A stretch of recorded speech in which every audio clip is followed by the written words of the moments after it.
take that question to Abhishek here. Abhishek, first of all, why, where did this date come from? 2014, 31st December, everybody is talking about it. Where, arbitrarily, where did this date come from? And on the other hand, if the government had to implement this act, if the center had already had a planning about implementing this bill, why do it in a shoddy manner, or why do it in a way that's not, something that's, because, what you see on the streets of Delhi and other parts of the country, that's something, speaks volumes about that it wasn't done in a proper way. Not everybody was consulted. Of course, you could have taken opinions, you could have taken views of, at least some people about it. There have been voices coming in from many quarters of the society who've been saying that if this act is implemented, if the government, thinks of going ahead with it, there would be protests, and that's what is happening in the country. If we are to say that we are the world's largest democracy, should we not be showing it through our actions? Why are we moving towards, theocracy? I don't see we are moving towards any theocracy. The first thing is that the three countries that we have taken up here are Islamic Republic countries.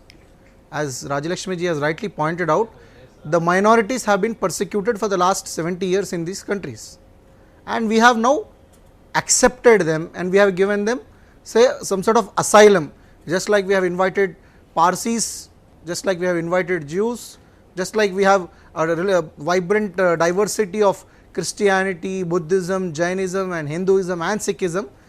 We are people with acceptance and not just tolerance. We have invited them because they are undergoing religious persecution on the lines of religion in these three countries. And what is the problem with majority? There was an argument saying that even Shias are persecuted in Pakistan.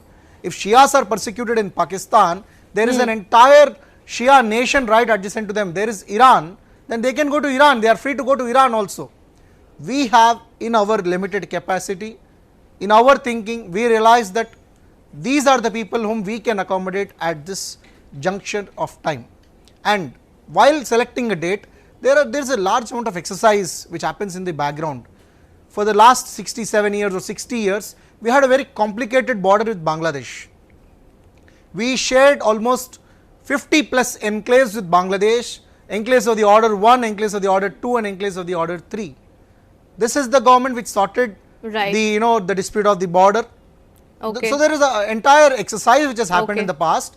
The only confusion which is, the reason behind all this protest or riot or whatever you call this mobocracy is, they trying to instigate people in the name of a false narrative of NRC. The narrative of NRC has caused insecurity in Indian Muslims, which has been a very strong propaganda by certain groups with vested interest. And also in this mob there may be illegal Bangladeshis, there may be illegal Pakistanis, we don't know.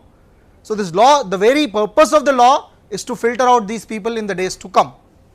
So I don't take by face value that all these people protesting here are Indians. Okay.